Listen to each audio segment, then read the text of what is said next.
ஒன்றிய போக்குவரத்து பணிமனை முன்பு 7 அம்ச கோரிக்கைகளை வலியுறுத்தி அரசு போக்குவரத்து கழக ஊழியர் சங்கத்தினர் உண்ணாவிரத போராட்டத்தில் ஈடுபட்டனர். போக்குவரத்து தொழிலாளர்களின் 15வது ஊதிய ஒப்பந்த பேச்சுவார்த்தையை உடனே தொடங்க வேண்டும், பழைய பென்ஷன் திட்டத்தை அமுல்படுத்த வேண்டும் உள்ளிட்ட 7 அம்ச கோரிக்கைகளை வலியுறுத்தி உண்ணாவிரத போராட்டத்தில் ஈடுபட்டனர். இதில் 100க்கும் மேற்பட்ட போக்குவரத்து தொழிலாளர்கள் பங்கேற்று கண்டன முழக்கங்களை எழுப்பினர்.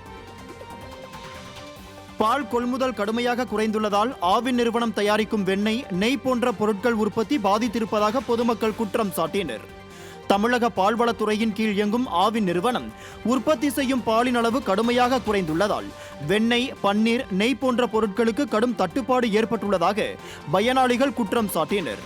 பால் பொருட்கள் உற்பத்தி 23 விழுக்காடு அதிகரித்திருப்பதாக விடிய அரசின் பால்வளத்துறை அமைச்சரும் ஆவின் நிர்வாக அதிகாரிகளும் கூறி வரும் நிலையில் அவ்வப்போது ஆவின் நிறுவனத்தின் பல மதிப்பு கூட்டப்பட்ட பொருட்கள் கிடைப்பதில்லை என வாடிக்கையாளர்கள் இடையே தொடர்ந்து குற்றச்சாட்டு எழுந்து வருகிறது. புதுக்கோட்டை மாவட்டம் பொன்னமராவதியில் காவிரி கூட்டு குடிநீர் திட்ட குழாய் பதிக்கும் பணி ஆமை வேகத்தில் நடைபெற்று வருவதாக வாகன ஓட்டிகள் குற்றம் சாட்டியுள்ளனர். பொன்னமராவதியிலிருந்து புதுக்கோட்டை செல்லும் சாலையில் உள்ள வெள்ளையாண்டிப்பட்டி விலக்கில் காவிரி குடிநீர் திட்ட குழாய் பதிக்கும் பணி நடைபெற்று வருகிறது. கடந்த ஓராண்டுக்கு முன்பே பணிகள் முடிவடைய வேண்டிய நிலையில் ஆமை வேகத்தில் பணிகள் நடந்து வருவதாக பொதுமக்களும் வாகன ஓட்டிகளும் குற்றம் சாட்டியுள்ளனர். இதனால் போக்குவரத்து நெரிசல் ஏற்படுவதாக குற்றம் சாட்டிய அப்பகுதி மக்கள் காவிரி கூட்டு குடிநீர் திட்ட குழாய் பதிக்கும் பணியை விரைந்து முடிக்க நடவடிக்கை எடுக்க வேண்டும் என வலியுறுத்தியுள்ளனர்.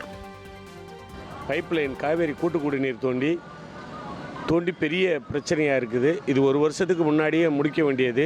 இந்த பைப்லைன் தோண்டினதுனால மாசு கட்டுப்பாடு தூசி அதிகமாக பறந்து இந்த போக்குவரத்துக்கு இடையூறாகவும், மேற்கொண்டு இந்த லைனில் போகிறவங்க குழியிலே எந்திரிச்சு போகிற மாதிரி ரொம்ப கஷ்டமான சூழ்நிலையில் வேலை விரைந்து முடித்து ரோடை சரி செய்து பொதுமக்களுக்கு ஒரு நல்வழிப்படுத்த வேண்டும் என்று மிக தாழ்மையுடன் இந்த அரசாங்கத்துக்கு வேண்டுகோள் விடுக்கிறோம். ஒரே தூசி மயம். ஒரு வாகனம் போனால் அடுத்த வாகனம் பின்னாடி வர்றவங்கலாம் அப்படியே தடுமாறி விழுகிற நிலைமையிலையும் பள்ளம் படுகுழியமாகவும் அப்படியே கிடக்கு. அது ரொம்ப ஸ்லோவாக பார்க்குறாங்க.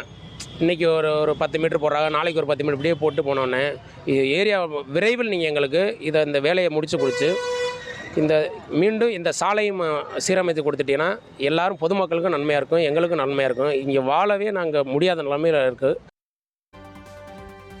காஞ்சிபுரம் மாவட்ட ஆட்சியர் அலுவலக வளாகத்தில் நடைபெற்ற மக்கள் குறை தீர்க்கும் நாள் கூட்டத்தில் மனு அளிக்க ஏராளமான மக்கள் குவிந்தனர். உத்தரமேரூர், வாலாஜாபாத், ஸ்ரீபெரும்புதூர், குன்றத்தூர் உள்ளிட்ட ஒன்றியங்களில் இருந்து ஏராளமான மக்கள் குறை தீர்க்கும் கூட்டத்திற்கு மனு அளிக்க குவிந்தனர். இதனால் சுமார் 1 மணி நேரத்திற்கு மேலாக நீண்ட வரிசையில் சுட்டெரிக்கும் வெயிலில் மக்கள் காத்திருந்தனர். இந்நிலையில் மனு எழுதி கொடுக்க அதிக அளவில் ஊழியர்களை நியமிக்க வேண்டும் என பொதுமக்கள் வலியுறுத்தியுள்ளனர். தூத்துக்குடி மாவட்டம் கோவில்பட்டி அண்ணா பழைய பேருந்து நிலையத்தில் கழிவறையில் மின் விளக்குகள் இல்லாததால் பொதுமக்கள் சிரமத்திற்கு ஆளாகி உள்ளனர். நகராட்சி இலவச பொது கழிப்பறையில் மின் விளக்கு மற்றும் தண்ணீர் இல்லாத நிலையில் துர்நாற்றம் வீசுவதாக கூறப்படுகிறது. இதனிடையே பயணிகள் கழிவறையை பயன்படுத்த முடியாமல் வெளியிடங்களை பயன்படுத்துவதால் நோய் தொற்று ஏற்படும் அபாயம் உள்ளதாக குற்றம் சாட்டுகின்றனர். இது குறித்து விடிய அரசின் மாவட்ட ஆட்சியர் மற்றும் MP கனிமொழியிடம் தெரிவித்தும் கண்டுகொள்ளவில்லை என பொதுமக்கள் குற்றம் சாட்டியுள்ளனர்.